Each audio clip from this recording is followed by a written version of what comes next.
जब हम लोग कमिटी देख लेते हैं तो हम लोग देखते हैं किसके पास क्या पोर्टफोलियो था। आपको पता है कि इंटरिम गवर्नमेंट भी बना था फर्स्ट टाइम और पहला कैबिनेट भी बना था। अब यहाँ से प्रश्न बहुत पूछा जाता है कि इंटरिम गवर्नमेंट में किसके पास क्या पोर्टफोलियो था और पहला कैबिनेट में किसके पास क्या पोर्टफोलियो था। बहुत इंपॉर्टेंट है, इसको वीवीआई लगाइए। यहाँ से ये प्रश्न पूछा जाता है हमेशा। जैसे कमिटी से एक प्रश्न आता है वहीं से उसी तरीके से जो पोर्टफोलियो था कि किसके पास क्या पोर्टफोलियो रहा था, इससे भी आपसे अक्सर एक प्रश्न पूछा जाता है। तो चलिए पोर्टफोलियो में देखते हैं। देखिए एक्सटर्नल अफेयर्स, कॉमनवेल्थ और साइंटिफिक रिसर्च का जो पोर्टफोलियो था वो जेएन नेहरू रखे थे। इंटरिम गवर्नमेंट में भी जेएन नेहरू के पास ये पोर्टफोलियो था और पहला कैबिनेट जब बना था, जब जेएन नेहरू हमारे पीएम बने थे, तब भी एक्सटर्नल अफेयर्स जेएन नेहरू के पास ही था, जो भी जयशंकर जी के पास है।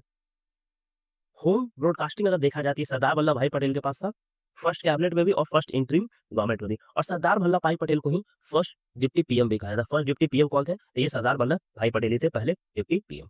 फूड एंड एग्रीकल्चर देखा जाए तो इंटरिम गवर्नमेंट में किसके पास था? राजेंद्र प्रसाद के पास था। बहुत इंपॉर्टेंट है, वीवीआई लगाइए इसको, राजेंद्र प्रसाद के पास था। एकदम इंपॉर्टेंट है, ऐसा प्रश्न पूछा गया पीवाईक्यू अगर आप देखिएगा। तो फूड एंड एग्रीकल्चर किसके पास था पोर्टफोलियो? इंटरिम गवर्नमेंट में तो राजेंद्र प्रसाद के पास था। इंडस्ट्री और सप्लाई अगर हम लोग देखें तो जॉन मथाई के पास था, लेकिन अगर हम लोग फर्स्ट कैबिनेट में देखते हैं तो श्यामा प्रसाद मुखर्जी के पास चला जाता है। इंडस्ट्री एंड सप्लाई पहले किसके पास था? जॉन मथाई के पास था, उसके बाद किसके पास चला जाता है? तो श्यामा प्रसाद मुखर्जी के पास चला जाता है। अगर हम लोग लेबर देखते हैं तो जगजीवन राम के पास था लेबर, और पहले कैबिनेट में भी जगजीवन राम के पास था। मतलब दोनों टाइम पे सेम था। पहले कैबिनेट में भी जगजीवन राम के पास था और इंटरिम गवर्नमेंट में भी जगजीवन राम के पास था लेबर। उसी तरीके से डिफेंस जो है दोनों टाइम पे अगर फर्स्ट कैबिनेट में देखें और इंटरिम देखें तो सरदार बलदेव सिंह के पास था इंटरिम गवर्नमेंट में, और फर्स्ट कैबिनेट में डिफेंस जो पोर्टफोलियो था सरदार बलदेव सिंह, सरदार वल्लभ भाई पटेल नहीं, सरदार बलदेव सिंह के पास था दोनों में। जैसे लेबर जगजीवन राम के पास था, उसी तरीके से वर्क एंड माइंस अगर हम लोग देखते हैं तो फर्स्ट जो ये इंटरिम गवर्नमेंट बना था उसमें सीएच झावा के पास था, लेकिन अगर हम लोग देखें फर्स्ट कैबिनेट में तो ये वीएन रेड्डी के पास चला जाता। ये बहुत इंपॉर्टेंट है क्योंकि लियाकत अली के पास था और ये थे मुस्लिम लीग के मेंबर्स थे, जो इंटरिम गवर्नमेंट में मुस्लिम लीग भी पार्टिसिपेट किया था।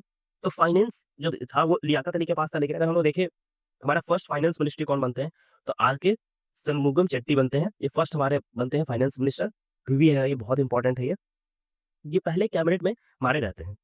पोर्ट एंड एयर किसके पास था? ये बेसिकली अब्दुल रब निस्तार के पास था। रेलवे एंड ट्रांसपोर्ट किसके पास था? तो आसिफ अली के पास था, पहले जो इंटरिम गवर्नमेंट बना था उसमें। और जॉन मथाई के पास था पहले कैबिनेट में। मतलब पहले कैबिनेट में किसके पास था? जॉन मथाई के पास था। और अगर जो इंटरिम गवर्नमेंट पूछा जाता है बताइएगा, आसिफ अली।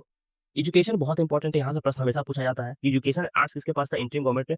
तो बेसिकली सी राजगोपालाचारी के पास था। और अगर हम लोग पहले कैबिनेट में देखें तो ये मौलाना अब्दुल कलाम आजाद के पास था एजुकेशन। वीवीआई बहुत इंपॉर्टेंट है। कॉमर्स जो था आई चुंदिंगार के पास था। और अगर हम लोग देखें कैबिनेट मिनिस्ट्री में देखें, फर्स्ट कैबिनेट मिनिस्ट्री में देखें तो ये किसके पास था? तो ये सीएच बाबा के पास था।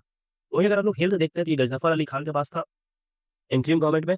और फर्स्ट कैबिनेट में चला जाता है किसके पास? राजकुमारी अमृत कौर। ये फर्स्ट वुमेन रहती है, पहली महिला है, फर्स्ट वुमेन है as a health health minister, as a health minister. एक और एकमात्र महिला रहती है जो कि कैबिनेट में जगह मिलता है इनको।